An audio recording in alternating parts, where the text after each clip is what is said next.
Weather Service in La Crosse has issued a severe thunderstorm warning for eastern Adams County and central Wisconsin until 4:45 p.m.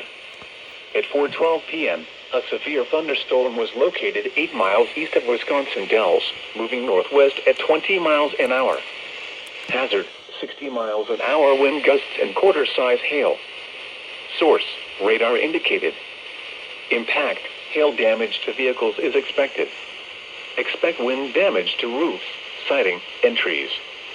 This severe thunderstorm will remain over mainly rural areas of southeastern Adams County, including the following locations: Coons Deep Lake Campground, County Roads B and P, K and L Campground, County Roads B and K, Highway 23 and County G, Highway 82 and County B, and Big Spring.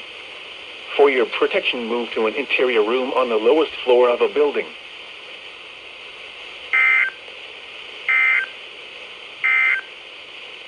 The National Weather Service in Milwaukee-Sullivan has issued a